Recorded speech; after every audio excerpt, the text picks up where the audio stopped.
கர்த்தருடைய நாமம் மகிமைப்படுவதாக. இந்த புதிய நாளின் தியானத்துக்காய் எடுத்துக்கொண்ட வசனம் நீதிமொழிகளின் புஸ்தகம் 23வது அதிகாரம் 18வது வசனம். நிச்சயமாகவே முடிவுண்டு, உன் நம்பிக்கை வீண் போகாது. ஆண்டவர் மீது கொண்டுள்ள நம்பிக்கையிலே உறுதியாயிருப்போம். ஜெபத்திலே எந்நாளும் தரித்திருப்போம். இந்த வாக்கை உறுதியாய் பற்றி கொள்ளுவோம். ஆண்டவரை நம்புவோம். சிங்கக்குட்டிகள் தாழ்ச்சி அடைந்து பட்னியாக இருக்கும்.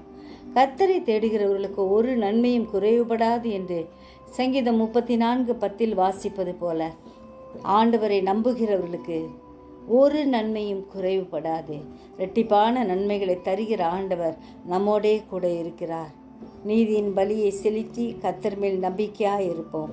சிறுமைப்பட்டவர்களுடைய நம்பிக்கை ஒருபோதும் கெட்டு போவதில்லை. எனவே ஆண்டவர் நம்மீது அக்கறை உள்ளவராயிருக்கிறார்.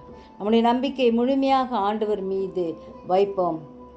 நம் நம்பிக்கை ஒரு நாளும் வீண் போகாது என்பதை நம்புவோம். கர்த்தர் நம்மை ஆசீர்வதிப்பார். ஜெபிப்போமா? ஜெபிக்கிறதா நல்ல இயேசுவே, இந்த அருமையான நாளுக்காய் நன்றியோடு ஸ்தோத்திரிக்கிறோம் ஐயா.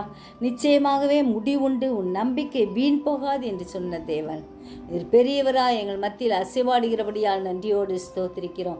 எங்கள் நம்பிக்கை கண்மலையாகி கிறிஸ்துவின் மேல் வைக்க எங்களுக்கு வேண்டிய கிருபைகளை ஒவ்வொரு நாளும் கட்டளையிடும்படியாய் கெஞ்சுறோம் ஐயா. ஜெயமான பாதையில் நடத்துகிற தேவனையே அண்டிக் கொண்டு வாழ எங்களுக்கு கிருபை செய்வீராக. எங்களை காக்கிற கரத்தில் எங்களை பூர்ணமாய் ஒப்பு கொடுக்கிறோம் ஆண்டவரே. நீர் எங்களை ஆண்டவரே ஏந்தி சுமந்து தப்பு வைக்கிற தேவனாய் இருக்கிறபடியால் நன்றி. சிறியோரையும் பெரியோரையும் ஆசீர்வதிக்கிற கர்த்தர் ஒவ்வொருவரையும் ஆசீர்வதியும். உலக சமாதானத்தை பெருகும்படியாய் ஜெபிக்கிற ஐயா. நீரே எங்களோடு கூட இரும். இயேசுவின் மூலம் ஜெபம் கேளும் பிதாவே. ஆமென்.